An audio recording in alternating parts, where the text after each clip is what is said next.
Live from WBFF in Baltimore, this is Fox 45 Morning News. Good Sunday morning to you. A live look right now over M&T Stadium. You can bet today is going to be filled with fans as that game kicks off. But thank you for being here this Sunday, September 18th. I'm Taylor Stewart. Let's get right into your forecast. Heading over to Amy Aronson, our meteorologist for the day. And with some green behind you, I'm seeing Amy. What does that mean? This is just a temperature map, no green. Okay. This is kind of a yellowish green color here. Yeah, showing the cooler temperatures. Feels like fall as we get ready for our home opener at M&T Bank Stadium. TV's already on early there this morning as fans eventually head out to tailgate. Starting off in the upper 50s, low 60s right now. Really comfy to start. Stays that way through the morning, but these numbers will actually be heating up as we near kickoff today. So if you're headed out for a tailgate party, maybe headed to kick things off earlier today before kickoff at 1 o'clock, temperatures will be warming. I think summer attire totally appropriate for today's game as temperatures warm their way through the 70s and actually near the 80s before kickoff. During the game, these temperatures get even hotter, making a run for the mid 80s today. But nothing but sunshine, so we don't need to worry about any showers, any storms today. Tomorrow, that's going to change. Coming up in 10 minutes, I'll show you when our next little weather maker is expected to move in. Taylor? Thanks, Amy. In a city in crisis, it's the final weekend of the summer, and Baltimore sits just one homicide shy of 250 this year alone. Now, the city appears well on pace to reach 300 this year. Non-deadly shootings are also above 530, and the latest coming in yesterday afternoon along Cherry Hill Road in South Baltimore. A 29-year-old shot in the leg before 4 p.m. This as residents continue to voice their frustration over the relentless violence. I think Baltimore is a beautiful city with a lot of wonderful people that have a lot of talent, but unfortunately I feel like a lot of folks are walking around with pain. You know, I think it's a culmination of a lot of years of a lack of resources and a lack of, help, whether it's mentally, physically, emotionally, spiritually. And unfortunately, I think it culminates in the worst way. Now to one organization, a part of the city's solution. Now, the chief of Baltimore's trauma response team sat down with our own Riel Creighton. They say they've asked the city for financial support for years. But finally, after receiving an offer from the city, they're rejecting it. Here's why. For Dr. Andre Humphrey, head of Baltimore's trauma response team, he says the work of being there for a city in crisis is never ending. His group, a kind of first responder for suffering. It helps because it helps people heal. We have a lot of families out here who are hurting, and they need people to walk them through this process. 25 years of service in the aftermath of the city's bloodshed to counsel families and survivors and connect them with resources. A 24-hour job that Dr. Humphrey says gets no support financially from the city. Treat us like we don't even exist. But they just got an offer, Dr. Humphrey says, way short of what they asked for, $400,000. They offered us $25,000. Dr. Humphrey, a frequent critic of the city administration. A form of disrespect. A slap in the face. On Fox 45 News, sharing his frustration over funding and tonight fuming again. Repeated efforts to secure money for their organization rejected. This time, Dr. Humphrey rejecting the city's offer, calling it an insult to see less than 10% of what they asked for an organization he believes should be part of any comprehensive plan for violence reduction. With the funding that they have, they were serious about trying to help the victims of trauma. I believe they're going about doing it the wrong way. Now, the mayor's office has touted its efforts to work with hospitals in the past. Now, earlier this month, the University of Maryland, Baltimore launched a Center for Violence Prevention. But shock trauma surgeons say they aren't always prepared to handle the volume and severity of the injuries pouring into the ER. One activist says the mayor needs to take a more active role. People get up, get out, get involved. Stop waiting for somebody to come in and fix the problem. Now, the problem with that is we elected him to fix the problems. We're really pretty good at taking care of sick patients. But when they get to the point where they either have a lethal anatomic injury or they come in with their heart no longer beating, we're out of the game.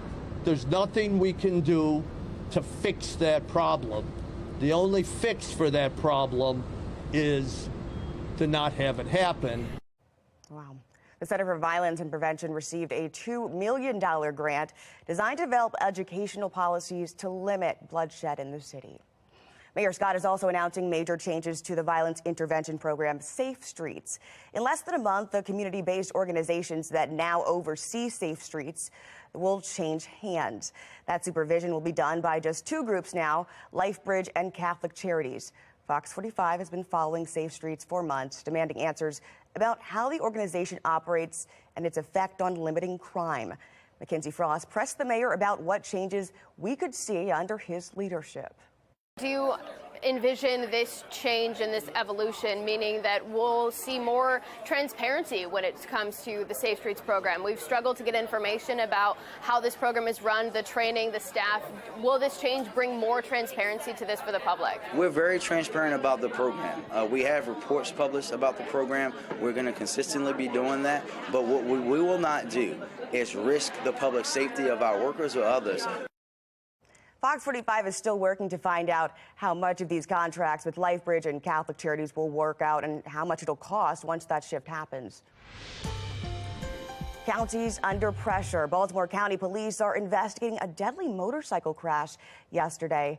It happened on I-65 near Chasasco Avenue. Police say a driver veered off the road to the right, hitting concrete barrier and flying from their seat.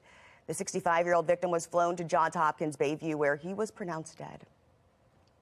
In Anne Arundel County, one person is dead after firing a gun at officers. Police went to a home near Sands Road in Harwood. When they arrived, they say several shots were fired from the woods outside a house. When someone came outside the woods, police say they began to shoot.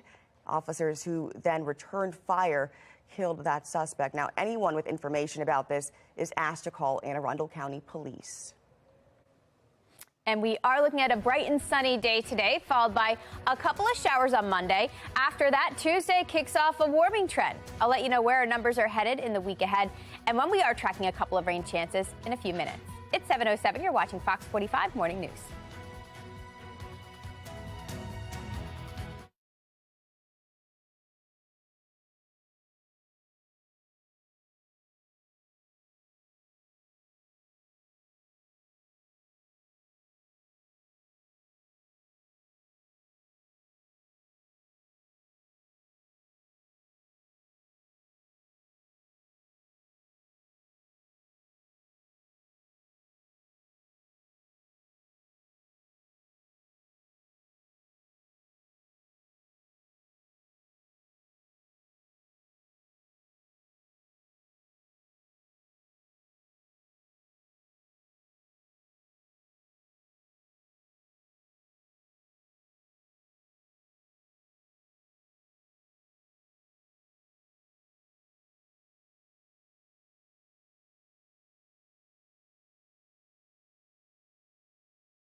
Fox 45 News, winner of 18 2021 Regional Emmy Awards, more than all other local news stations combined. The this morning in your consumer news. Rising interest rates are leading to a spike in mortgage rates, which have nearly doubled since the start of this year. Now, national correspondent Kayla Gaskins explains the impact on the housing market. Mortgage rates are now over 6%, and that is enough to significantly cool off the red-hot housing market that we've seen the past few years. Mortgage rates surpassing the 6% mark for the first time since 2008, double the 3% rates we saw this January and much of last year, slowing down the housing market. Lawrence Yoon, chief economist for the National Realtors Association, says this means total monthly mortgage payments are now 50% more what they were for the same home bought a year ago, pricing many would-be buyers out of the market. Less competition means the days of regularly seeing offers of 10, 20, even 50,000 over asking price are long gone. So it is very important for the sellers to recognize that the market has changed. It is no longer the days of easy sale, easy profit. Now it's time for price negotiation. In July, home sales fell for the 6th month in a row, which has economic drawbacks. Housing market is undergoing what I would say is a housing recession, but this is for people in the industry. The mortgage lending industry, they're laying off people. Home builders are seeing fewer activity, fewer home sales. Some social media users quick to point out 6% falls far below what people paid in the 70s, 80s, and 90s. It's also below the 50-year average of around 8%. Recent years, when we have experienced 3% and now rates rising so much, first is somewhat shocking. Yoon hopes 6% will represent the cyclical high. But as the Federal Reserve prepares for yet another rate hike, mortgage rates will likely remain volatile for the foreseeable future.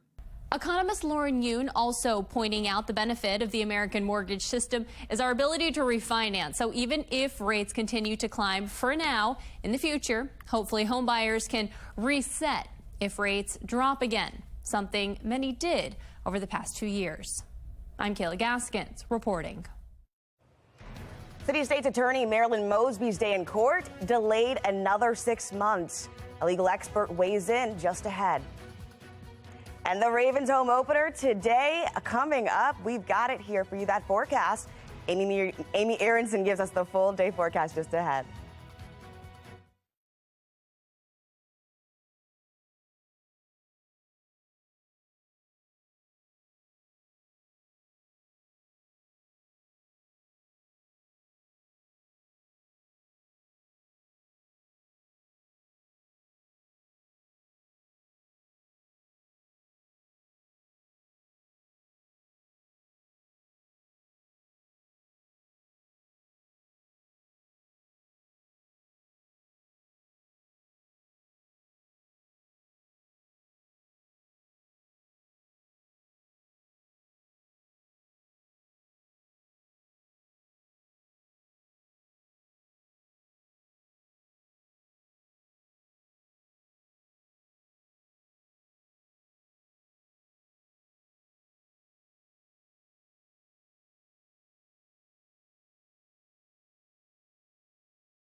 All right, guys, it is game day. The Ravens are taking on the Miami Dolphins at the M&T Stadium. And I got to be honest with you, I just moved here from Miami, so I'm very interested in seeing how kickoff goes today. But the man who knows all about the Ravens, Captain Defense, welcome this morning.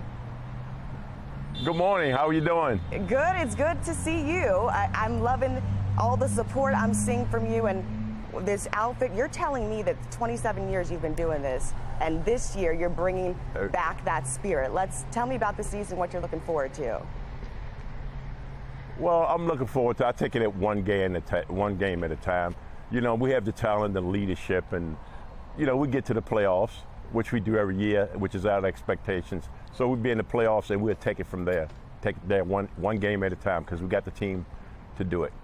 Are you worried at all about any injuries as we come into the season? Are you worried that we're not as strong as we need to be?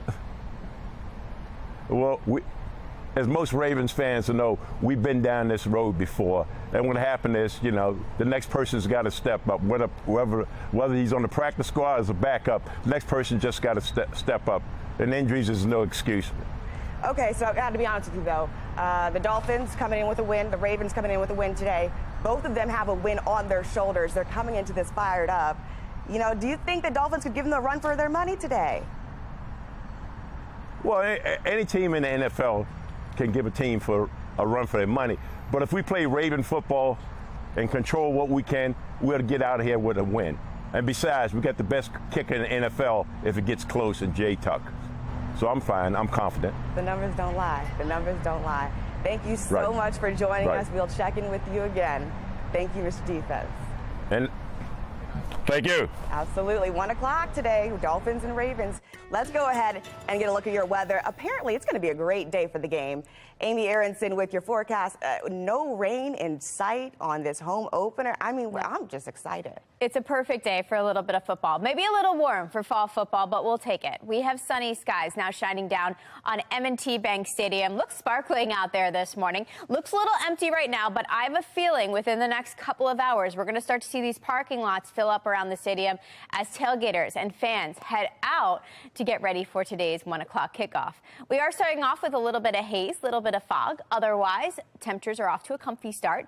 Upper 50s to begin. The dew points still weighed down. Dew point shows us how much moisture we're working with. The lower the dew point, the drier the air. And right now, those numbers also pretty low. And this is all while we await on our next weather maker. And this next weather maker is not a big one. It's this cold front way out here. That's what's going to track our direction eventually and send us our next opportunity for some rain. But not today. Today, completely rain-free. Actually tough to even find a cloud in the sky out there today. And Future Scan shows that. I also threw your temperatures on here so you can see exactly where they're at. Low 80s as we get to kickoff at 1 o'clock. As we head through game's end, temperatures will warm nicely, making a run for the mid-80s today. Some clouds pass through this evening, but temperatures will fall again. And by the time we head out the door Monday morning, jackets are warranted. Starting off in the upper 50s, low 60s. We do have some clouds passing through Monday afternoon, but temperatures are still nice and warm, making their way into the mid and actually upper 80s before that little front gets here. This is what it sends us, a chance for some showers Monday evening for your drive home. I think this forecast model overdoing the rain just a little bit, but I think we will see some scattered showers out of that Monday evening. And then after that, it's all about the summery heat for the final few days of summer. Today's going to feel very summery at M&T Bank Stadium. I think summer attire certainly appropriate. Temperatures will warm their way into the mid-80s by the end of the game today. And temperatures will just continue to climb over the next couple of days. A nice little stretch of the mid and upper 80s that take us all the way through midweek. Now Thursday, that's when we're tracking another weather maker, and that's what's actually going to cool us down, bring us back to reality by the very end of the week and by the very end of this 7-day. For today, perfect end to the weekend. Whether you're heading to the Ravens game or doing something else, it's all sunshine with highs in the mid-80s. Tomorrow, yes, I did throw in that chance for some stray showers late. After that, temperatures will be warming up and peaking on Wednesday before we kick off fall on Thursday with a chance for some showers and some storms. Behind that, noticeably cooler by about 10 degrees. Friday and Saturday, we fall back into the low 70s, and it's actually going to feel like fall for the first full weekend of it. Taylor? Crime coming into the classroom. Ahead, Project Baltimore investigates a shift in policy when it comes to student discipline. Baltimore prosecutors asked a judge to vacate Anand Syed's conviction. Now, when that hearing is set for. You're watching Fox 45 Morning News, all local, all morning.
Baltimore is on pace to see its 8th straight year with more than 300 murders. That would make our city one of the deadliest in America. As Project Baltimore Chris Papps explained, it's become clear that schools are not immune to the violence. Project Baltimore has heard from teachers. Have you ever been attacked by a student? Numerous times. Many times. Students. A girl just hit me, and you were right there. I came to you to avoid the situation. And parents. She has been physically harmed at school. She got slapped across the face once. She got a death threat twice. Each one concerned about the level of violence in Baltimore City schools. Do you think schools have become less safe over the past 10 years? Yes. Yes. We even spoke with 2 city school police officers who in January asked to remain anonymous for fear of retaliation, but they wanted their message heard. If it's no discipline, the child's going to do it over and over again because they haven't learned anything. We have a victim who is a student here at Merville High School. On September 2nd, 17-year-old Jeremiah Brogdon was shot and killed outside of Mergenthaler High School. Police say Brogdon got into a confrontation with a student from another school who pulled a gun. When these 2 officers spoke with us in January, they tried to blow the whistle, saying the violence on school property is getting worse, even if the data doesn't show it. And disappointing because you're only making a statement to appease the people when you're not taking care of the problem. From 2008 to 2018, the number of students arrested in city schools plummeted by 98%. In 2008, 971 students were arrested. 10 years later, it was just 18. These whistleblowers say arrests are down, not because schools are safer, but because school police have been told not to arrest students, even for more serious crimes like burglary and assault. City schools is trying to keep arrest numbers down. That's correct. Why? Politics, sir. To me, that's fruitful. In 2017, FOX45 asked City Schools Chief of Police, Akil Ham, about the decrease in arrests. At the time, he told us his officers could be more effective in stopping crimes if they build relationships with students instead of arresting them for lower-level offenses. We're not going to arrest all of the children. We're going to build positive relationships with kids. We're going to nurture kids. But it's not just arrests that are significantly down. We can see a similar drop in suspensions. In 2007, more than 17,000 city school students were suspended for a variety of reasons, from fights to bringing a weapon to school. By 2020, that number was down to just about 4,500. You're not teaching people or kids that it's not okay to burglarize, it's not okay to have a fight. City schools will not do a current interview to discuss school violence. In January, we were told the district has implemented an intentional multifaceted strategy that has resulted in fewer student arrests and been held up as a national model. Months after issuing that statement, news broke that city schools confiscated 15 guns during the school year, the most ever, according to the police union. Then, to begin this school year, Brogdon was killed after dismissal, walking out of school. The boy who killed him, according to police, had a prior offense. But as a minor, the details have not been released. I think that is ludicrous, and it's sad they should be arrested and processed. These officers say students who don't face consequences now will be more likely to commit serious crimes in the future, furthering the city's epidemic of violence. There's always one bad apple. And if you don't correct that apple, it's going to continue to spiral in a negative way. I'm Chris Papst, and this is Project Baltimore. A dramatic end to a high-speed race through Baltimore County into the city. What we're learning more about the people in that car. City State's Attorney Marilyn Mosby's federal trial delayed. Just ahead, a look at that new timeline It's 7:27. You're watching Fox 45 Morning News, all local, all morning.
Live from WBFF in Baltimore, this is Fox 45 Morning News.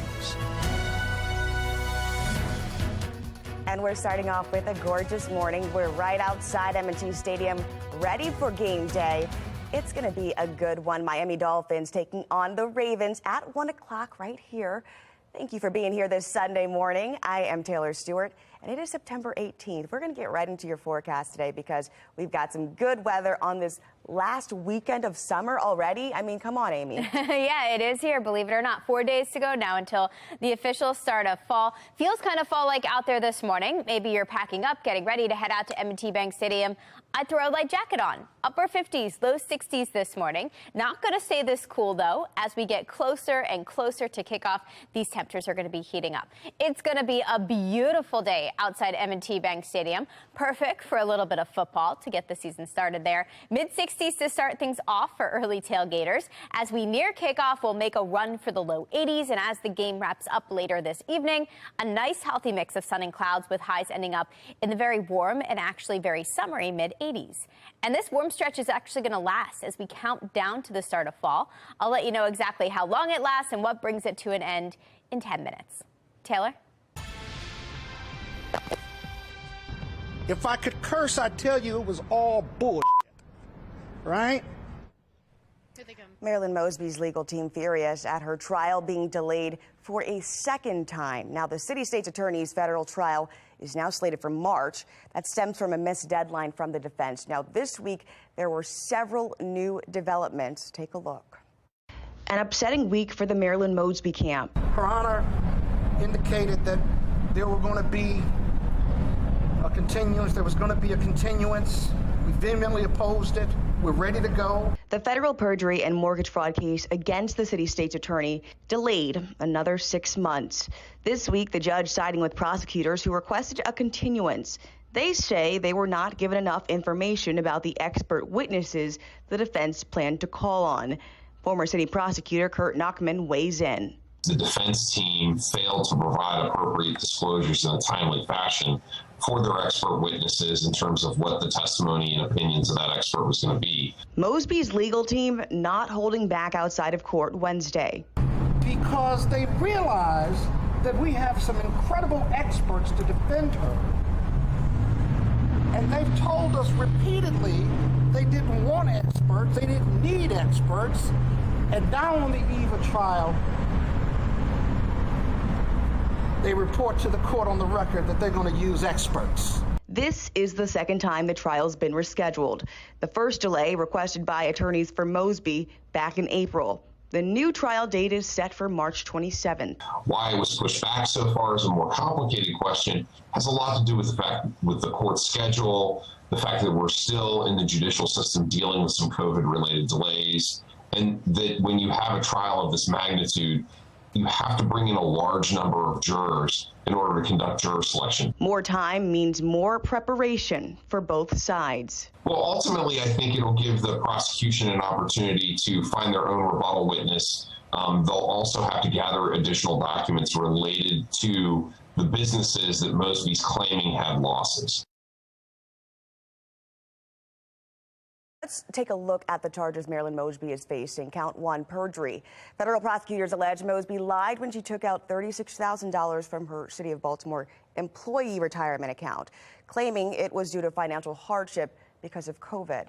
The second count here, prosecutors say Mosby signed an application for $490,000 for a mortgage in a home in Florida. In doing so, they say she failed to disclose a significant amount of federal taxes that she owed.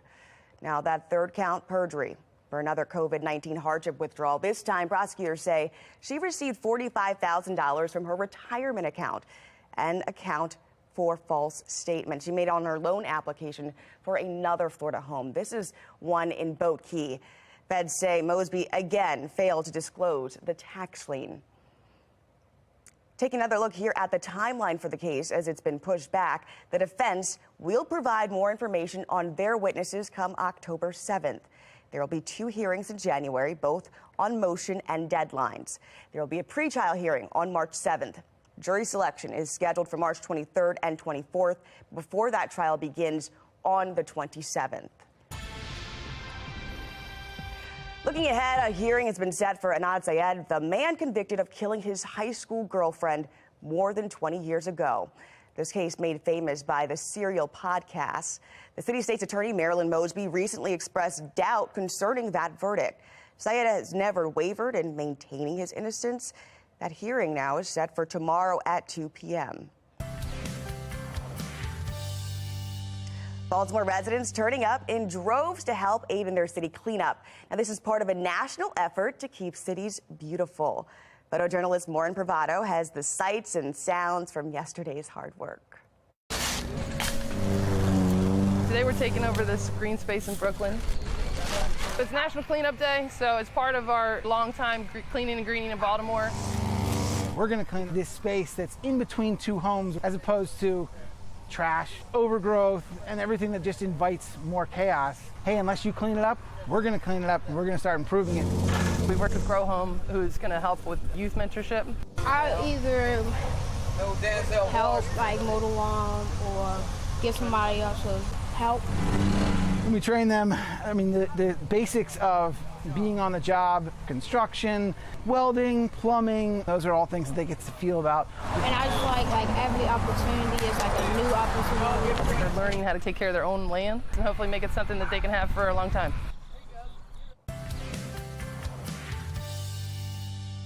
Those numbers are still coming in following this year's state fair, which saw record attendance. Nearly 600,000 people visited this year.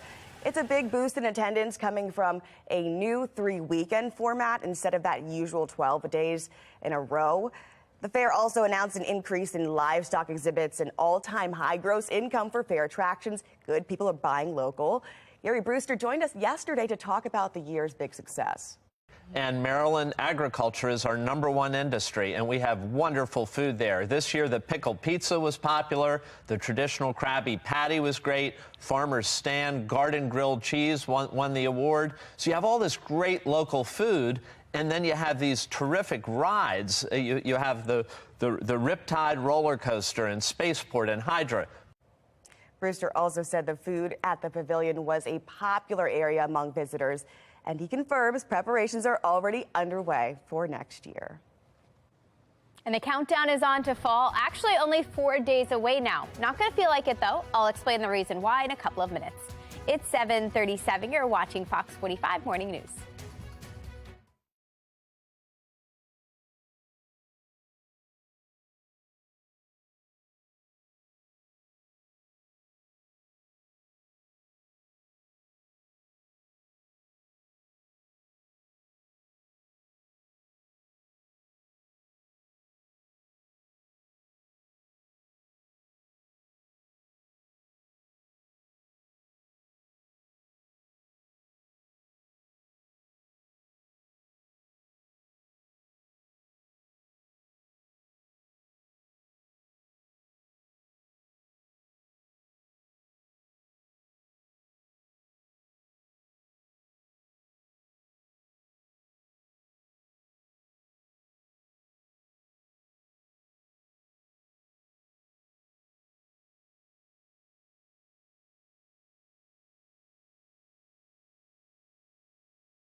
Our coverage continues of that wild scene that unfolded this weekend in Baltimore City. A high-speed chase led by 3 teenagers before they were finally caught.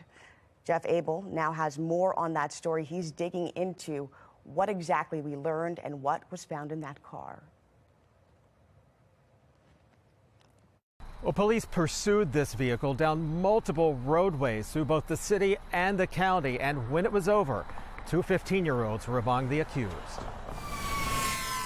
The pursuit, which began in Baltimore City, ended in a crash here in Baltimore County. This is crazy. People just really are crazy out here. They don't care.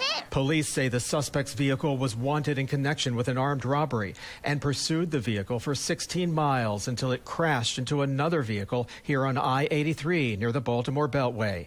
Inside the vehicle were 2 15-year-olds and a 17-year-old, along with this: 3 loaded handguns and a stash of what police believe is marijuana. We see a homicide today rated in Baltimore City. We see carjackings after carjacking. We have seen kids who was 12 years old 10 years ago who are now 22 committing big boy crimes and killing people and putting bullets in everybody. It's the latest in a string of cases involving Maryland's youngest residents accused of committing Maryland's most violent crimes. Experts say teens are escaping accountability. Clearly, the focus in the leadership of the city and really in the leadership of the state and the General Assembly has been sort of some of the softer approaches that are consistent with, again, juvenile delinquency, not with, hardcore violent crime. This summer, Maryland lawmakers passed a series of juvenile justice reform laws which allows the state's youngest suspects to avoid prison. It is time for Maryland's juvenile justice system to focus more on care, not cages. You eliminate cages, but you don't create service opportunities to place our children in so that they can heal. The 3 teens arrested in today's pursuit were sent to juvenile jail after a chase that produced both panic and pain. A county police officer was injured during today's pursuit, but his injuries are not believed to be serious. Jeff Abel, Fox 45 News. And as you said, that officer only received minor injuries. Now, outrage at City Hall over the apparent lack of communication regarding the E. coli water crisis. Just ahead, how Mayor Scott is responding. The work week will start with hotter temperatures. Meteorologist Amy Aronson will let us know what to expect this game day and ahead. You're watching Fox 45 Morning News, all local, all morning.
The most critical time in a crisis is those first 24 hours. And frankly, I'm disgusted on how those first 24 hours was handled. It doesn't take long, as you can imagine, but I think to your point, and to my opening remarks and my closing remarks, there was a lot of lessons learned, right? And communication was a huge lesson. That hearing earlier this week on the E. coli contamination in West Baltimore, the Department of Public Works admits they were slow to communicate. DPW says the contamination was first discovered on September 2nd. But almost 3 days later, that's when they notified the public. While DPW admits that they make mistakes, Mayor Brandon Scott doesn't see it that same way. You told me that you didn't think the communication was bungled in terms of how this was talked about in the community. During the hearing yesterday, we heard DPW Director Jason Mitchell say that there were mistakes made, and he recognizes that. Why does it seem to be a difference between he's willing to take responsibility for what happened? Well, that's not what I'm saying. And what I said last week, Mackenzie, is that we met every single requirement. And what we're talking about now is exceeding those requirements and being better. There's always room for improvement. Nobody is perfect. Tom Brady loses football games, right? No one's perfect. You can always be better than you were before, and that's what we're going to do. Mayor Scott did say his office will handle communications like this in the future. The city is still trying to figure out what exactly caused that initial E. coli contamination. Making headlines, the Justice Department is asking the court to let it continue its investigation of the documents seized from Mar-a-Lago. Now, a judge ordered the DOJ to stop its review of the records until a further court order or a report from an independent special master is complete. Former Judge Raymond Deary has been assigned that role, and he has until November 30th to weed through the documents and cover the legal privilege. More than 11,000 documents were seized from the former president's home. The DOJ says the court hold is impeding its effort to, quote, protect our nation's security. President Biden is reassuring the families of WNBA star Brittany Griner and Paul Whelan that he's doing everything he can to bring them home. The two Americans are currently detained in Russia. It's been 2 months since the State Department reportedly offered Russia a prisoner swap to bring them home. It says they still haven't reached a breakthrough on any deal, but they continue to work every avenue to get the Americans back on soil. A major storm continues to hit the west-northwest of Alaska. On your left, this is the scene in Nomi, debris littering the streets as waves crash along the shore. On the right, take a look at an entire house getting caught up in the flood, floating down the river. Oh my gosh. Flood levels are high due to nearly reach that bridge. You can see that home just getting stuck there. Wow. And Puerto Rico is under a hurricane warning. As Tropical Storm Fiona approaches, the system is threatening to unleash up to 20 inches of rain as people brace for potential landslides, severe flooding, and power outages. The storm has already knocked out power for more than 80,000 people on the island. The grid is fragile, and as it's still being rebuilt after the hurricane in 2018, Hurricane Maria destroyed so many homes at that time. But let's check in with meteorologist Amy Aronson. We're going to see some good weather here today, but I know you want to get into that hurricane that we're going to see. Yeah, taking us to the tropics, starting off with Tropical Storm Fiona. Still a tropical storm now, but it is expected to strengthen and become a hurricane. We are seeing signs of strengthening, already up to max sustained winds now of 65 miles an hour. A beast of a storm as it barrels towards Puerto Rico. If we take a look at the updated track from the National Hurricane Center, they show it becoming a hurricane shortly as it passes by Puerto Rico, impacting that island. But then it eventually curves, fortunately, away from the East Coast. That means not a direct impact expected here. Instead, we're actually basking in the sunshine today. Towson looks quiet right now. York Road looks pretty empty, but we do have the sun shining down there. And temperatures are off to a really comfy start. Upper 50s, low 60s to near 70 to begin, just kind of depending on where you are. I think all these numbers call for a light jacket if you're headed out, maybe to run some errands or get ready for the Ravens game this afternoon. We're in good shape here. Nothing really happening on the East Coast. We can see our next weather maker. It is in sight. Doesn't look too impressive to me, and it's going to continue to look that way even as it slides our direction. So that will bring us a slim chance for rain, but not a big one. And Future Scan confirms that, shows us staying bright and sunny today, tonight. As we get into the day tomorrow, not too many changes, at least during the daylight hours. We start off with sun and clear skies in the morning, but here comes that front slipping in from the north and from the west tomorrow evening, setting us that opportunity for some showers Monday evening and Monday night. I think this forecast model is overdoing the rain just a little bit. I don't think it's going to be a washout of a night, just a couple of showers associated with that front. But before that gets here, a couple of warm days ahead of us, starting with today. That summery feel is with us. High temperatures warm and peak in the mid and upper 80s today. And same again tomorrow. This is actually going to be the trend for the final 4 days of summer. And then as we kick off fall on Thursday, we see a big change in temperatures. We are mostly dry up until that point. On Thursday, I am tracking another weather maker, another cold front. This will not only send us a chance for some scattered showers and storms, it's also going to cool us down really quickly. We see our temperatures fall from the 80s to the low 70s for the first full day of fall on Friday. And next weekend feels like fall, feels and looks like it. A nice mix of sun and clouds with highs back in the cooler low 70s. Remember, you can always use that QR code you see at the bottom of the 7-day forecast. If you want to use it, all you have to do is scan it with your phone, and it's going to take you right to our WBFF app in the App Store. It's free. You can also get all these weather updates there. Taylor? The Ravens hope to catch a win today at the bank. Just ahead in Sports Unlimited, how Baltimore's defense is approaching the home opener game against Miami.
Welcome into your morning sports report. I'm Rocco DeSangro. It's now or never for the O's. This series against the Jays could either make or break their chances of making the playoffs. And after dropping the first of 3 against their AL East foe, the Birds had their eye on a win. O's trailing early on. George Springer continues to stay hot against the Birds. Hits a shot off the wall in left center that brings in 2. Rough outing for Kyle Bradish. Went 4 2/3, 3 earned on 6 hits. Not ideal for the Rook. O's would get on the board in the 3rd, courtesy of Gunnar Henderson. He extends his hit streak to 4 with a 2 RBI single. But in the 5th, the Jays would pull away. Raimel Tapia clears the bases with a double to deep center field to make it 6-3 Jays. Top 8, 1 on for Terrin Vavra, and he'll cut into the Toronto lead. But much like Friday night, it was too little too late. O's dropped their 2nd straight by a final score of 6-3. Not an ideal situation whatsoever for Brandon Hyde in this ball club. I mean, we just had a tough loss. We had a tough loss last night too, and we got to bounce back and try to get one of these games in the series. Every loss is difficult at this point in the season, but it's over with. So we got to come out and play good tomorrow. I mean, that one stings a little bit, but at the end of the day, it's just another ball game. We still got 19 or whatever left, so come back tomorrow. Check out some college football action. Towson took its undefeated record to Morgantown to face the Mountaineers. We had a ball game early on. West Virginia would score first, ensuing kickoff. Diego Hunter fields it at the 4, makes 2 Mountaineers miss, and the kicker. See you later. Better to be the Hunter than the hunted. 96 yards on the score. Wow. But that's the only time Towson would score. That touchdown woke up a sleeping giant, and Towson heads back to Maryland with a 65-7 loss. Morgan State playing host to Sacred Heart. Orange out for the Bears, and they made the most of it. Elijah Williams and Nana Asante in for the sack here. Morgan State, that defense just stood tall all day long. Bears, the give go to Jabril Johnson, and he punches it. The Bears actually switched quarterbacks in this game.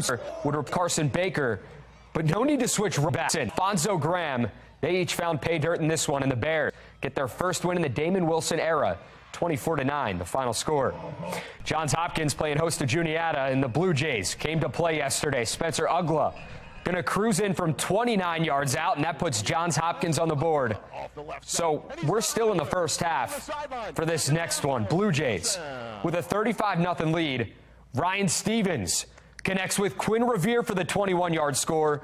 And at this point, the Johns Hopkins O was just on cruise control. They're just playing their game, and the defense was standing tall, forcing 3 turnovers and pitching a shutout on the day. The Blue Jays sort of a win in this one. They put up a 70 spot, 70-0 the final score.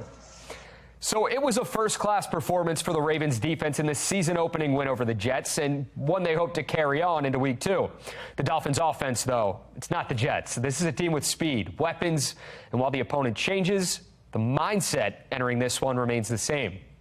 It's key, just like it is for us every week. Just make sure we hold our thing up front, stop the run, and dominate up front. That's just where it starts at. And if we kind of make it one-dimensional, that's just what the game is about each and every week. We got to go in and stop the run first. Just carry on what we did last week.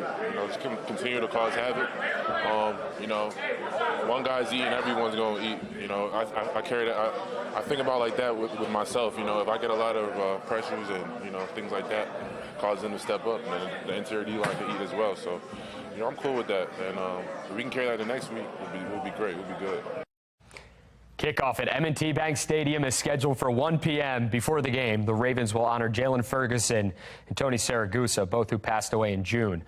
We'll be bringing you highlights and post-game reaction from the home opener tonight at 10:35 on Sports Unlimited, so be sure to tune in. That's your morning sports report. I'm Rocco DeSangro. Have a great Ravens Sunday.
Live from WBFF in Baltimore, this is Fox 45 Morning News.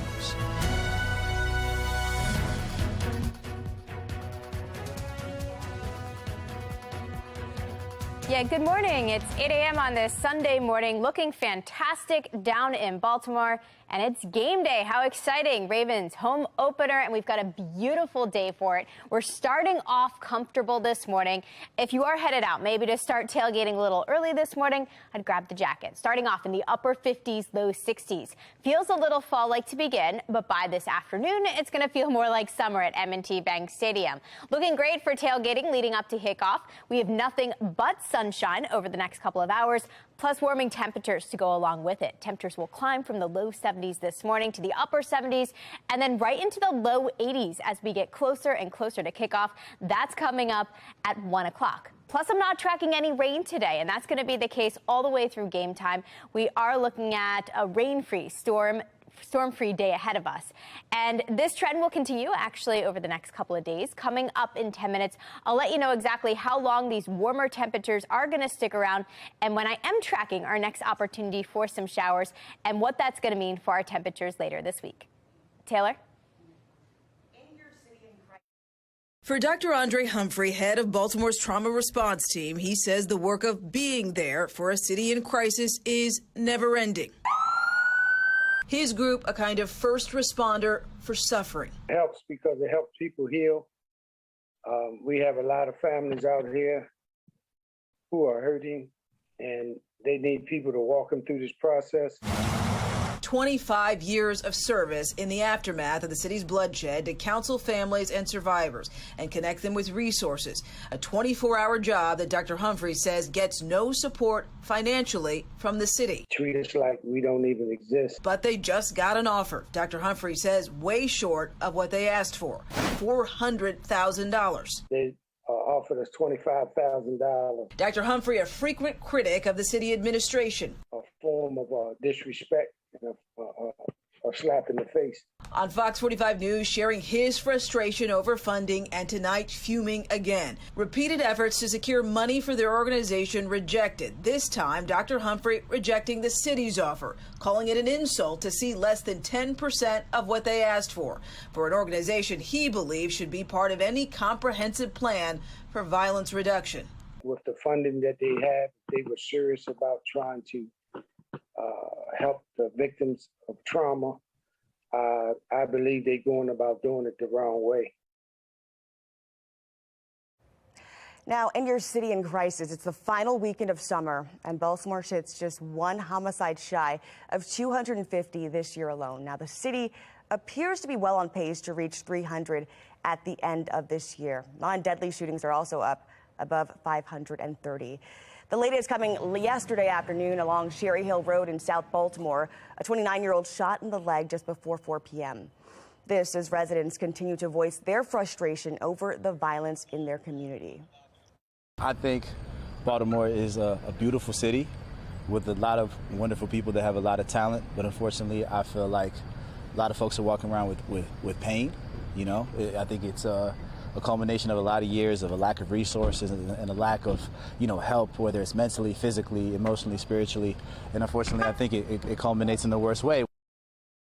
The mayor's office has touted its partnership with local hospitals. Now, earlier this month, the University of Maryland, Baltimore launched a center for violence prevention. But shock trauma surgeons say they aren't always prepared to handle the volume and severity of the injuries pouring into the ER. One activist says the mayor needs to take a more active role. People get up, get out, get involved. Stop waiting for somebody to come in and fix the problem. Now, the problem with that is we elected him to fix the problems. We're really pretty good at taking care of sick patients. But when they get to the point where they either have a lethal anatomic injury or they come in with their heart no longer beating, we're out of the game. There's nothing we can do to fix that problem. The only fix for that problem is to not have it happen. Now, the Center for Violence Prevention received a $2 million grant designed to develop education and policies to limit this kind of bloodshed. So, to prepare for an economic downturn, Maryland Comptroller Peter Franco came up with a recommendation that half of the state's $2.5 billion budget surplus go to a rainy day fund. Joining me now to talk about that budget surplus is Anirban Basu. He's an economist and the CEO of Sage Policy Group. Good morning. Good morning. Good morning. So we do need to prepare for a rainy day fund, but tell me a bit about your understanding of this budget surplus and how this could impact inflation. Massive budget surplus, $2 billion, $870 million will go into backup funds, like the rainy day fund, for instance, and then that'll still give the Maryland General Assembly around $1.1 billion in additional monies that could be spent on various things. So it's a massive budget surplus. I'm glad that more money is being put into the rainy day fund because you're right with respect to the predicate of your question. If the state of Maryland spends this money all at once, very quickly, that's inflationary, and we have enough inflation already. Moreover, we should prepare for a recession, which I think is quite likely in 2023. Do you think that this kind of plan prepares for that? He says, Franco says Maryland continues to be fiscally strong, but he also says these good times won't last forever. I think he's approaching the budget with that mindset. Would you say this is something we should all be doing, I guess, with our own personal finances? Oh, yeah. Comptroller Franco is right. We can't always have, great economic times and surpluses, so on and so forth. In 2020, the state of Maryland, as well as the city of Baltimore, tapped into their respective rainy day funds because they had difficulty balancing their budgets. And of course, there are many people in need. And at some point, this economy is going to start to fall apart. It's actually been pretty strong since May of 2020. But now with interest rates rising, inflation ravaging household balance sheets, watch out for 2023. And at that point, the state of Maryland might not be in such a rosy fiscal situation. So it's good to prepare for that. And absolutely. I just want to bring you into some of the personal questions that I'm sure many families are having as we look at our budgets for the next year. Should we be considering adding more to our own personal rainy day funds? And if so, how much? What percentage? Oh, I think so. And I think different experts have different parameters about how much people should be saving. But I think, something in the range of 5 to 15% of income should be set aside.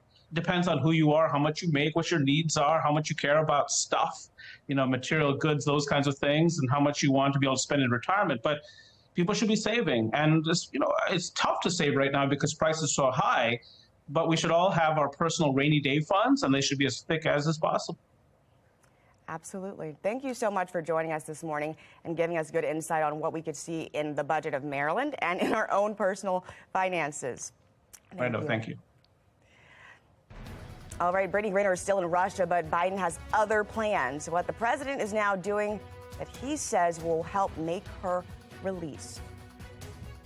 And as we get closer and closer to the start of fall, it's actually going to feel more summery over the next couple of days. Bright and sunny today, stray shower tomorrow, but otherwise it stays warm all the way through Tuesday at least. I'll let you know exactly when we are in for a cool down in a couple of minutes. It's 8:08. You're watching Fox 45 Morning News.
Counties under pressure. Baltimore County Police are investigating a deadly motorcycle crash. It happened Saturday afternoon near I-65 near Chesco Avenue. Police say the driver veered off the road and hit a concrete barrier. They then flew from their seat. That victim was 65 years old. He was flown to Johnson's Bay View Hospital, where he was later pronounced dead. In Anne Arundel County, one person is dead after firing a gun at police. Officers went to a home near Sands Road in Hardwood. When they arrived, they say several shots were fired from the home. When a suspect or a person came out of that woods, police say he began to shoot at the officers. Officers returned fire and killed him. Anyone with more information is asked to call Anne Arundel County Police. 2 Chicago officers turned themselves in following a shooting. What happened at the crime and what the charges they're facing. A declined credit card prompts a major overreaction. In Maryland's Most Wanted, U.S. Marshals hope you can help catch the woman they accuse of arson. You're watching Fox 45 Morning News, all local, all morning.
In this week's Maryland's Most Wanted, a Bonnie and Clyde-like duo accused of a brutal assault now in custody.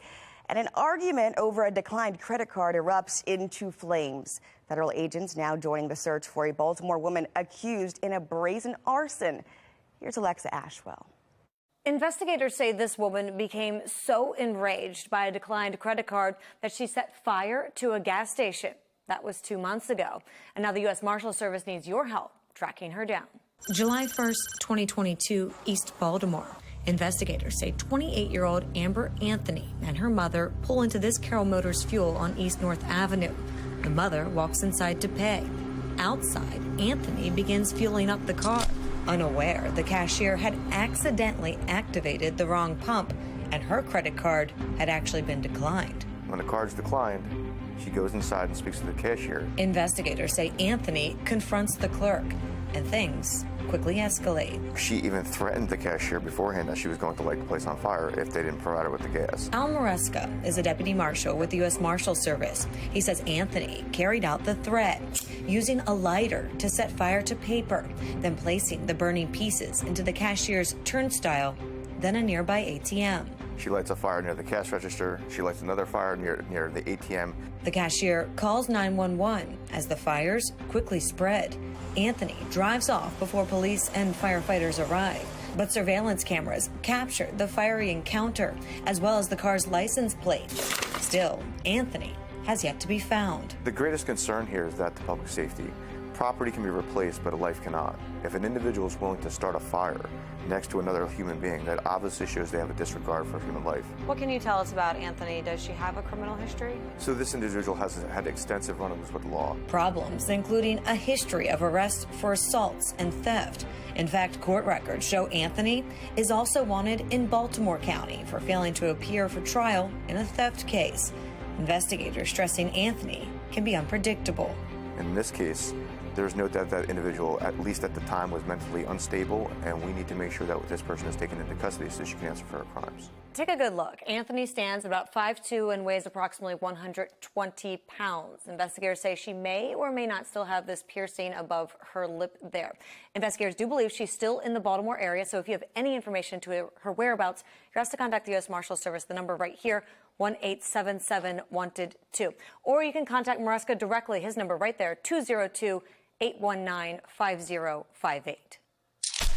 A Bonnie and Clyde-like duo wanted in a brutal assault is now in custody. Back in June, 35-year-old Trey McEachin and 36-year-old Nakina Hill were featured on Maryland's Most Wanted.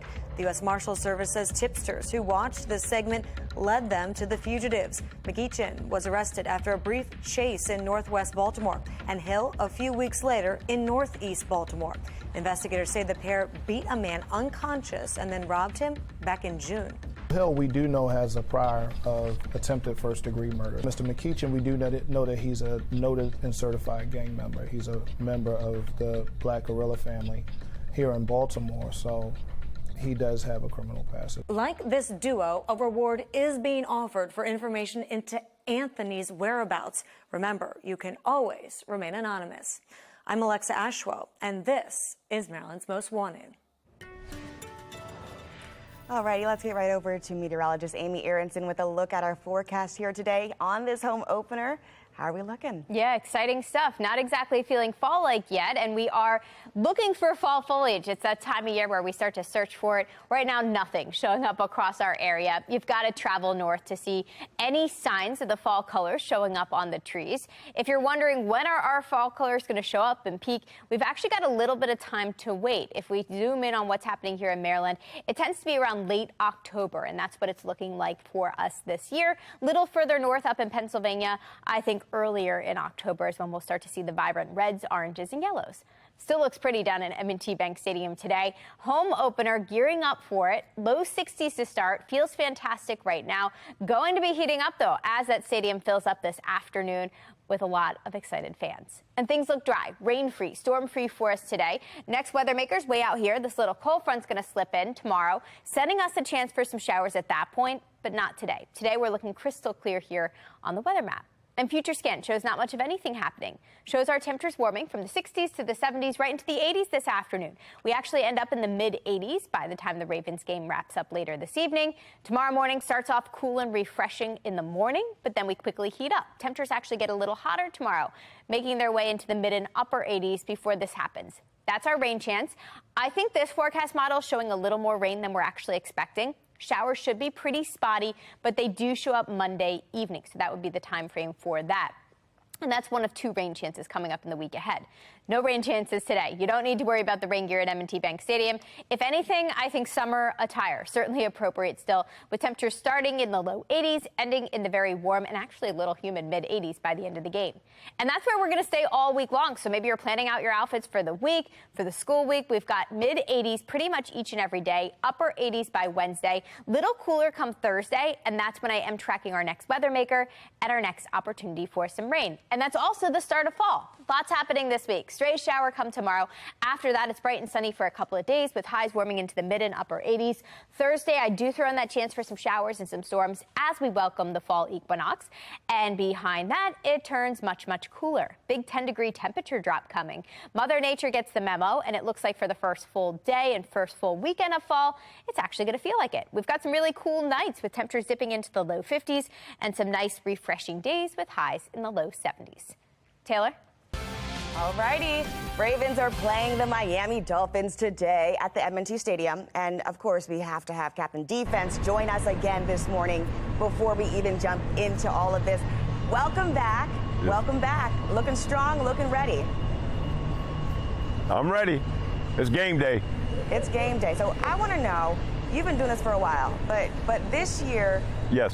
you know, maybe it's going to be a standout year. Maybe we could have a really breakout year, right? Or do you think we'll Right. Well, the Ravens' expectation is, you know, we normally, there's 10 or 12 teams that have a legitimate shot for the Super Bowl, and we've always been that discussion. And this year is not any other different. If things fall right and we play like a Raven, we'll be fine. In the end, we'll be one of those teams. Okay, well, I do recall last year when we played the Miami Yes. Dolphins, when I was in Miami. I'm trying to switch Yes. over, but I remember last year, Ravens did Yes. not win. How are we going to Right. bring it home today? I mean, what's the difference? What have we learned? Well, we learned the Dolphins had that 8-man blitz. That was really the first time we faced it almost the whole game. They was blitzing Lamar, and, you know, we didn't make the adjustments. But this year, our motto is, welcome to blitz, bring it on, because we have bring answers it on. this year. Okay. We well, do. Who are you looking Yes. forward to seeing on the field this year? I'm looking forward to seeing everybody, and I'm looking forward to seeing the rookies, you know, Linderbaum at center and Kyle Hamilton and the rest of the rookie class, because I want to see how they step up, and likely he's going to have a big game today. And this is a question maybe more so for me and the folks at home. I know Ravens fans are a particular kind of fans. If you could describe it, sum it up in just a few sentences, how would you describe Ravens fans? Well, we are a passionate bunch. And since we play in the AFC North, there's no dome stadiums, there's no warm cities, so you have to be a pretty tough person to be a Ravens fan. Weather doesn't bother us. Whether it's 20 degrees, yes. Not like Miami, you know, 60 to 70 degrees. No, this is AFC North. This is AFC North football. You got to be tough. Tell me about it. Okay, you got to be a little tougher over here. I'll get a warm jacket and come out to the games. I'm looking forward to seeing you, Mr. Defense. Okay, my pleasure. Have a good one. 1 o'clock today, you guys. It's going down here on Fox. All right, just ahead, Baltimore prosecutors asked the judge to vacate Anad Syed's conviction. Just ahead, when that hearing is set for. Chicago police officers turning themselves in. What happened following a shooting that left 2 officers facing charges? You're watching Fox 45 Morning News, all local, all morning.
Two Chicago cops are facing multiple felony charges after shooting an unarmed man. Now, this happened on July 22nd. Sergeant Christopher Leopoulos and Officer Ruben Reynos approached a group of 4 men standing outside of a store in Chicago's South Side.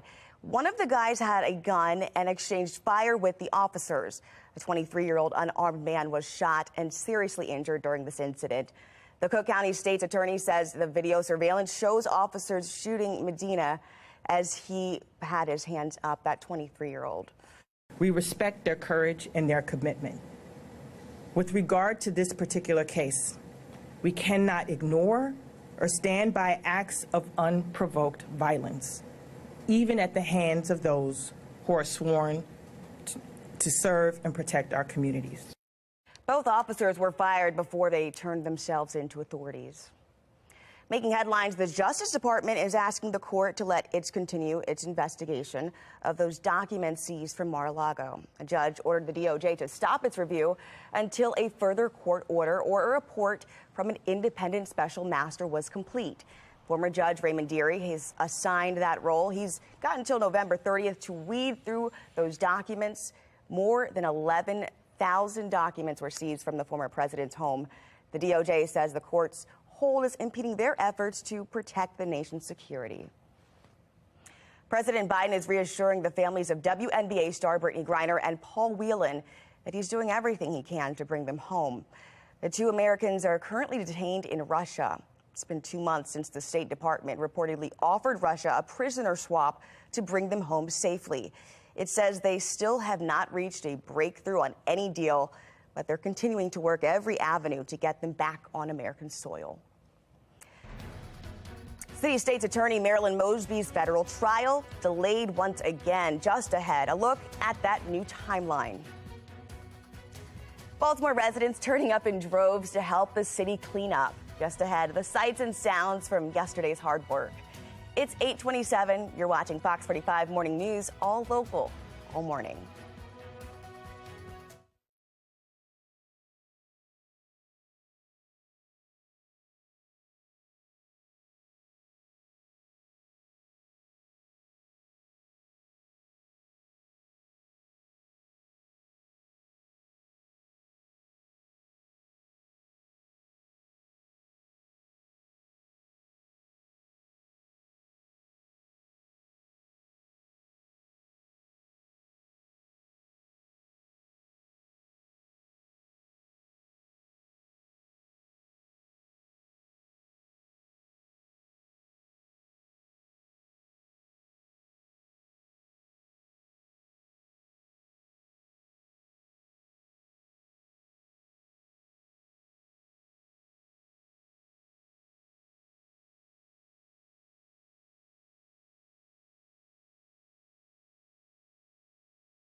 Live from WBFF in Baltimore, this is Fox 45 Morning News. Thank you for being here on this game day Sunday morning. It's September 18th. I'm Taylor Stewart, but let's get right to your forecast with meteorologist Amy Aronson. Tell us how we're looking today. Looks fantastic to get things started. You can already see the sunshine shining down on M&T Bank Stadium. Feels just as nice. Feels awesome out there. Lots of 60s to start things off this morning, and it's only going to get better. With the help of that sunshine, temperatures will warm from the 60s to the 70s to the 80s by kickoff. So leading up to kickoff, we are going to be warming up if you're going to be tailgating outside M&T Bank Stadium. And throughout the game, temperatures will stay nice and warm. Temperatures making a run for the mid-80s today. And this is just the start of a very summery stretch coming up this week. I'll let you know exactly how long it's going to last and what brings it to an end in 10 minutes. Taylor? If I could curse, I'd tell you it was all bullshit, right? Marilyn Mosby's legal team furious at the trial being delayed for a second time. The city state's attorney's federal trial pushed back now to March. That stems from a missed deadline from the defense. Let's take a look at some of the week's developments. An upsetting week for the Marilyn Mosby camp. Her Honor indicated that there were going to be a continuance. There was going to be a continuance. We vehemently opposed it. We're ready to go. The federal perjury and mortgage fraud case against the city state's attorney delayed another 6 months. This week, the judge siding with prosecutors who requested a continuance. They say they were not given enough information about the expert witnesses the defense planned to call on. Former city prosecutor Kurt Nachman weighs in. The defense team failed to provide appropriate disclosures in a timely fashion for their expert witnesses in terms of what the testimony and opinions of that expert was going to be. Mosby's legal team not holding back outside of court Wednesday. Because they realize that we have some incredible experts to defend her. And they've told us repeatedly they didn't want experts, they didn't need experts. And now on the eve of trial, they report to the court on the record that they're going to use experts. This is the second time the trial's been rescheduled. The first delay requested by attorneys for Mosby back in April. The new trial date is set for March 27th. Why it was pushed back so far is a more complicated question. Has a lot to do with the fact with the court schedule, the fact that we're still in the judicial system dealing with some COVID-related delays, and that when you have a trial of this magnitude, you have to bring in a large number of jurors in order to conduct juror selection. More time means more preparation for both sides. Well, ultimately, I think it'll give the prosecution an opportunity to find their own rebuttal witness. They'll also have to gather additional documents related to the businesses that Mosby's claiming had losses. Let's take another look here at the charges Marilyn Mosby is facing. Count 1, perjury. Federal prosecutors say Mosby lied when she took out $36,000 from her City of Baltimore employee retirement account. They say she claims it was due to financial hardship due to the pandemic. The second count, prosecutors say Mosby signed an application for $490,000 on a mortgage loan in Florida. They say in that loan application, she failed to disclose significant amounts of federal taxes that she owed. Third count here, perjury for another COVID-19 hardship withdrawal. This time, prosecutors say she received $45,000 from her own retirement account. And account 4 here, a false statement on a loan application.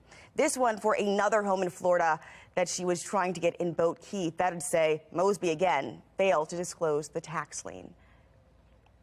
Another look here at that new timeline for this case. The defense will provide more information on their witnesses come October 7th. There will be 2 more hearings in January, both on motion and deadline. Look forward to a pretrial hearing on March 7th and jury selection, which could be a long process. That's scheduled to begin on March 23rd and 24th. The trial slated for the 27th. Looking ahead, a hearing has been set for Anad Syed. He was convicted of killing his girlfriend more than 20 years ago. But you know this case from the podcast Serial. City State's Attorney Marilyn Mosby recently expressed doubt about his sentence. She says he's never wavered in his innocence, and now a new hearing is set for Syed tomorrow at 2 p.m. Baltimore residents turning up in droves to help clean their city. It's part of a national effort to keep cities beautiful. Photojournalist Morgan Bravado, and he's got the sights and the sounds from yesterday's hard work. Today we're taking over this green space in Brooklyn. It's National Cleanup Day, so it's part of our long-time cleaning and greening in Baltimore. We're going to clean this space that's in between 2 homes as opposed to trash, overgrowth, and everything that just invites more chaos. Hey, unless you clean it up, we're going to clean it up and we're going to start improving it. We work with Grow Home, who's going to help with youth mentorship. I'll either help, like mow the lawn, or give somebody else help. When we train them, I mean, the basics of being on the job, construction, welding, plumbing. Those are all things that they get to feel about. And I just like every opportunity is like a new opportunity. They're learning how to take care of their own land and hopefully make it something that they can have for a long time. The numbers are still coming in following this year's state fair. It got record attendance. We're talking about nearly 600,000 people visiting this year. It's a boost in attendance we're seeing from 3 weekends. It's the new format compared to the usual 12 consecutive day format. Fair also saw an increase in its livestock exhibits and all-time high gross income for fair attractions. Gary Brewster joined us earlier yesterday to discuss the big success. And Maryland agriculture is our #1 industry, and we have wonderful food there. This year, the pickled pizza was popular. The traditional Krabby Patty was great. Farmer's Stand garden grilled cheese won the award. So you have all this great local food, and then you have these terrific rides. You have the Riptide roller coaster and Spaceport and Hydra. Brewster said the food was also a popular area among visitors.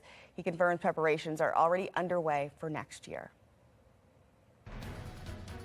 An outrage at City Hall over the apparent lack of communication regarding that E. coli water crisis. Just ahead, how Mayor Scott is responding. And the countdown to fall is on. Actually, only 4 days now until we get to September 22nd. Kick that off at 6:03 that evening. Not going to feel like fall, though, over the next couple of days. I'll explain the reason why in a couple of minutes. It's 8:37. You're watching Fox 45 Morning News.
The most critical time in a crisis is those first 24 hours. And frankly, I'm disgusted on how those first 24 hours was handled. It doesn't take long, as you can imagine, but I think to your point, and to my opening remarks and my closing remarks, there was a lot of lessons learned, right? And communication was a huge lesson. The Department of Public Works admitting there to a lapse in communication during that hearing on E. coli and how contaminated our water was just last week. Now, DPW says that contamination was first discovered in September on the 2nd, but it took almost 3 days to notify the public. While DPW was open to admit those mistakes, Mayor Brandon Scott doesn't see things the same way. You told me that you didn't think the communication was bungled in terms of how this was talked about in the community. During the hearing yesterday, we heard DPW Director Jason Mitchell say that there were mistakes made, and he recognizes that. Why does it seem to be a difference between he's willing to take responsibility for what happened? Well, that's not and what you're I'm not? saying. And what I said last week, Mackenzie, is that we met every single requirement. And what we're talking about now is exceeding those requirements and being better. There's always room for improvement. Nobody is perfect. Tom Brady loses football games, right? No one's perfect. You can always be better than you were before, and that's what we're going to do. Mayor Scott says his office will handle communications like this in a situation moving forward. The city is still trying to figure out what caused that initial contamination. All right, let's get into it. Today's Steals and Deals. The following segment is sponsored by Knocking. Solution-based products are my favorites. And today we've got one that checks 7 boxes. This is React. It's a 7-in-1 emergency multi-tool. Now, in most emergency situations, it's your reaction time that can make all the difference, right? So let's break that down. React gives you peace of mind and extra. First of all, the one thing you want to do in an emergency is to make a call. React is a portable charger, so you're never without a charge. You can plug it into your car or you can just use it remotely. If it did only that, I would be in. But seriously, no one ever thinks they'll find themselves in a situation where mere moments could affect the outcome. React has a seatbelt cutter and a glass breaker. And it may take several minutes or much longer for help to actually arrive. Precious time when you're in an accident or any kind of dangerous situation. If you get a flat tire, you find yourself on the side of the road, you want people to see and hear you if you're not visible. There's the alarm. We also have this flashlight. Has an audible alarm. The flashlight, it has a red flashing light signal. I love the size of this product and how much you can do. And today we're offering buy one, get one. Put one in your car, put one in your purse, and even around your house in case of an unexpected emergency. Prevention is the name of the game to keeping you and your family safe. Go to asadeals.com.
Mayor Scott is also announcing major changes to the violence intervention program, Safe Streets. In less than a month, the community-based organizations that oversee Safe Streets will change hands. That supervision will be done by just 2 groups now, LifeBridge and Catholic Charities. Fox 45 has been following Safe Streets for months now, demanding answers about how the organization operates, its effect on limiting crime, amongst other things. Mackenzie Frost pressed the mayor on the changes under his leadership. Do you envision this change and this evolution, meaning that we'll see more transparency when it comes to the Safe Streets program? We've struggled to get information about how this program is run, the training, the staff. Will this change bring more transparency to this for the public? We're very transparent about the program. We have reports published about the program. We're going to consistently be doing that. But what we will not do is risk the public safety of our workers or others. Fox 45 is still working to find out how much these contracts at LifeBridge and Catholic Charities will cost once that shift happens. Now, the mayor has been facing some challenges this week, okay? We're talking about the water crisis, Safe Streets program, and the squeegee issues. Now, joining us here is activist and Pastor Wright to talk about the mayor and how he's handling some of these challenges. Good morning. Good morning. How are you? I'm wonderful. I'm wonderful. I want to just jump right in to the water crisis. It's directly impacted residents in certain parts of Baltimore. The mayor and DPW have not been as clear as far as their communication with residents, and they admitted, at least the director did, that they took a few days to let people know even after they learned of the crisis. So tell me what you would imagine would happen going forward. So to be clear, to say that they struggled a little bit or stumbled is an understatement. The mayor has a pattern of not understanding crisis communication and crisis management in the city. And that's unfortunate for him because his administration has been plagued with crises. This is a mayor that decreed when running for office, he had a strategy he was going to deploy that would bring homicides down in his first year. That hasn't happened. Now, when you have a city in crisis, communication is key. When you look at a few weeks back, the bike race through the city and the deputy or director of transportation saying, if you don't have to be in the city, don't come. Wrong message. With the water crisis, the Department of Public Works knew, they said nothing. And then to say, we followed policy, wrong strategy. Pastor Wright here, just to play devil's advocate, you know, in his first year, obviously crime and change takes time. But do you think that the changes we're seeing to Safe Street will be the solution to limiting crime in Baltimore? Absolutely not. So to be clear, Safe Streets and the mayor's community grouping of organizations to handle the squeegee kids are both run by folks that work for the mayor. So we're not seeing independent community organizations taking the forefront on these issues. We're seeing folks that the mayor hired and that the mayor put in place with a quasi-public-private association with City Hall, funded by City Hall. We are not seeing the independent work we need to see to get these things done. The mayor has proven he does not have the skill set for crisis management. He has proven he does not have the skill set for effective planning. Now, every city has problems. The problem here is if we had a mayor that said, listen, we didn't get here overnight and it's not going to get fixed overnight, but I need you all to work with me. Together we can do this. That yes, we've had problems, and be honest and open and transparent, I think he'd have a lot more support in the city. But that's not the track that he's taking. As far as the squeegee kids and that issue, it's been going on for several months here. They've tried to be very transparent, I think, with their solutions and how they're providing alternate programs, but we're not sure yet if that's working. Can you tell me what you can see from your vantage point in terms of the issues we've been seeing with squeegee kids here in the city? So the issue with squeegee kids is a result of broken systems and failed policies that have been going on for some time. The mayor's refusal to use the laws on the books to clear the streets is the wrong approach. The mayor decreeing that there is this public community organization that's working on it when he knows he put his director of, I believe it's African-American male engagement, in charge of this means, again, it's another city agency running a city program that has a track record of failure. The squeegee problem goes back to, one, getting parents to take responsibility for their children. Two, getting our schools fixed and on track so these children feel like they have a reason to go to school, stay there, and have a brighter future. And three, when we have leadership that has decided they're going to be judge and jury of what laws they're going to enforce, we have a big problem. And that's where we're at in Baltimore right now. All right, we'll have to see what happens as Safe Streets changes hands. Thank you so much, Pastor Wright, for joining us here again this morning. Thank you. A major storm continues to hit the northwestern part of Alaska. Now look at the left of your screen. This was the scene in Nomi debris just littering the street as waves crashed along the shore. On your right here, an entire house getting caught up in the floodwater as it floats downriver. Oh my gosh, knocking at that bridge but barely able to get through, just sloshing in the water. A home, guys. Now, as you can see there, the weather is not looking pretty, but the weather here, another story. But as the hurricane. Tropics Tell us too. about it. Tropics not pretty either. We're talking about Alaska and the tropics. Amy, Exactly. take it away. Yeah, I figured since things are quiet here, let's start off in the tropics where they're not so quiet right now, and that's because we find Tropical Storm Fiona there, actually barreling towards Puerto Rico as a strong storm, actually on its way to becoming a hurricane, just reached max sustained winds now of 70 miles an hour. So this beast of the storm will impact that island shortly as a Category 1 hurricane, according to the National Hurricane Center. Latest track takes it past the island, but then it takes it curving up towards the Atlantic here, away from the East Coast. That means no direct impacts expected for us here locally. Instead, we are soaking up the sunshine. Nice pretty shot here of Towson this morning, looking fantastic on your Sunday. Low 60s to start. Westminster, you're at 64 right now, 65 in Annapolis, a nice comfy 70 in Bel Air and 59 in Columbia. This is all while we await a new weather maker. A little front that's off to our west. That front's not going to have much of an impact on our conditions here over the next couple of days, just sending us a very small chance for some showers come tomorrow. But today, we're on the dry side of things, and we are going to keep it that way. We are looking at clear skies from start to finish today. It's not until tomorrow that front closes in from the north and west, and as it closes in, it does send us the skinny line of showers Monday evening. I think they're very, very scattered. You barely notice the front moving through. And it's not going to send us any temperature impacts because our temperatures are warming up over the next couple of days. Actually, starting today gets nice and warm out there. Feels kind of summery with highs ending up in the mid and upper 80s. Tomorrow's very similar, cool in the morning, but nice and warm and summery during the afternoon. Now, if you are hoping for some cooler days, you want some fall-like temperatures, just wait. According to the Climate Prediction Center, in our 6 to 10-day temperature outlook, there's a decent chance that we'll see below normal temperatures at that point. And this actually takes us from September 23rd all the way through the end of the month on the 27th. In the short term, still screams summer, at least for the final days of it. We've got mid-80s today and tomorrow with a stray shower. After that, it's dry Tuesday and Wednesday. For the start of fall on Thursday, I am tracking another cold front. This will send us another chance for some spotty showers and storms. And then big cool down coming in behind it. Low 70s are back starting Friday and Saturday. Taylor? But talk about game day. Thousands of fans set to fill up M&T Bank Stadium today as the Ravens take on the Miami Dolphins. Guys, we're going to be watching folks like Lamar Jackson, Mark Andrews. I mean, all the rookies. This is our home opener, and you can see it looks gorgeous out there. Now, we will have to let you know it starts at 1 o'clock today. We've got a lot of cool matchups. Take a look. Hey, guys. Well, first of all, good job with all the workouts. I think everybody was really, really impressed with everything. The physicals look good. Your wings are in good shape. Your claws look sharp. We're happy about that, so that's not going to be any kind of an issue. You can understand how important that would be to us after what we just went through with Poe.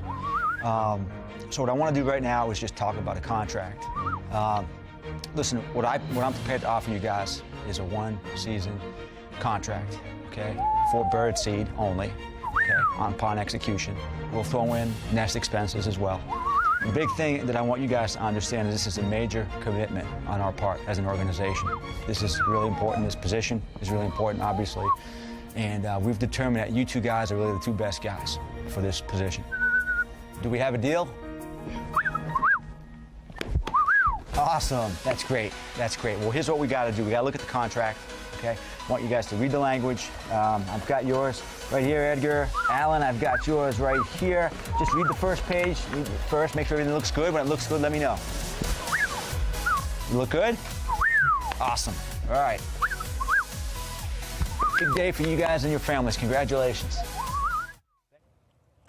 All right, here, let's take a look at the injury report for today's game. The Ravens may be without a few starters. Now, Ronnie Stanley and James Crouch are listed as doubtful.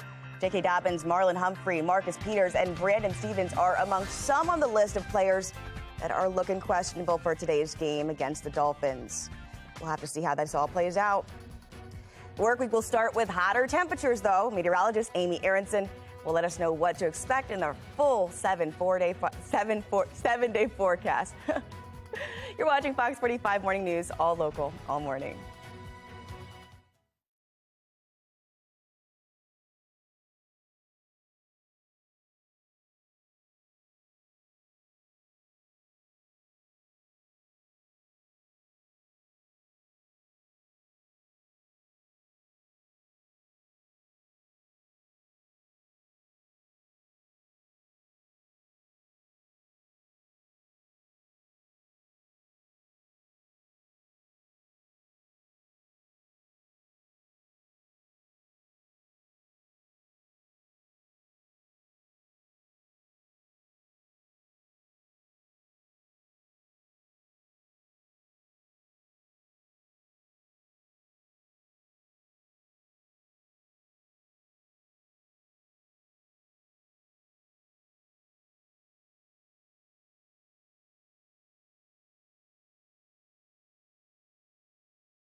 .57, how exciting. The music, here we are. Your first home opener in First Baltimore. home opener back home. You got to get to a Ravens game this season. Oh, you bet. You bet. It's a must. It's so exciting down there today. It's going to be really exciting. Perfect weather, sunny skies, mid-80s.